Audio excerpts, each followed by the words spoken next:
Oh boy.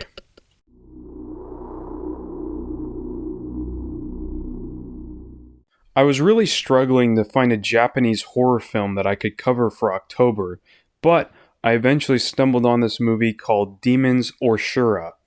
After watching Shiguri, I wanted another bleak samurai tale, and that's exactly what I got with this. To be honest with you, I didn't find the movie that scary, but it does have plenty of disturbing and eerie moments in it. The plot is about a poor samurai named Genobe throwing everything away for a woman named Komon. Later, this woman ends up tricking Genobe and robbing him. She and her actual husband have been using them as a patron the whole time that Komon has been with him.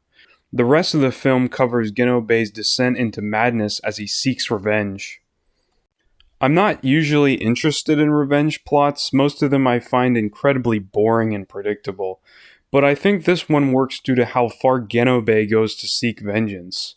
The overall writing is pretty good, and there is some gut-wrenching twists throughout this movie. Genobe eventually goes on a killing spree one night in an attempt to kill Komon and her husband Sango. This causes him to become a wanted man. Eventually, after tracking the couple down, the law enforcement track him down, but his servant sacrifices himself in his place. I did not expect that. Little twists like that make the whole story so much more unpredictable to watch. The film really goes into places that I didn't think it would go. It starts off really slow, but seeing Genobe taking beating after beating is just brutal. The lengths that he goes to are just insane. I don't think I'll spoil some of the kills in this, but if you're a parent of any kind, I would watch this with caution. My eyes were glued to the entire scene, it's that bad.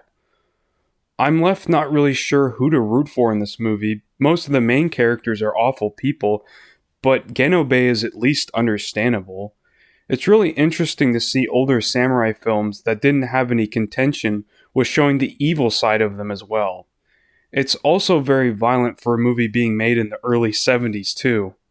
The lighting in this is excellent, and it just makes it seem like Genobe is being literally consumed by the darkness. The acting is also just great, and it feels like everyone's giving it their all. The main character that plays Genobe is just so good, especially when he starts to lose his mind. The way the movie shows his quiet contemplation at times does such a good job at portraying the crushing feelings. Definitely check this movie out for spooky season. It's not really scary in terms of traditional horror movies, but it will leave you deeply disturbed with humanity. If you would like to support me, I have a Redbubble link down in the description and bio.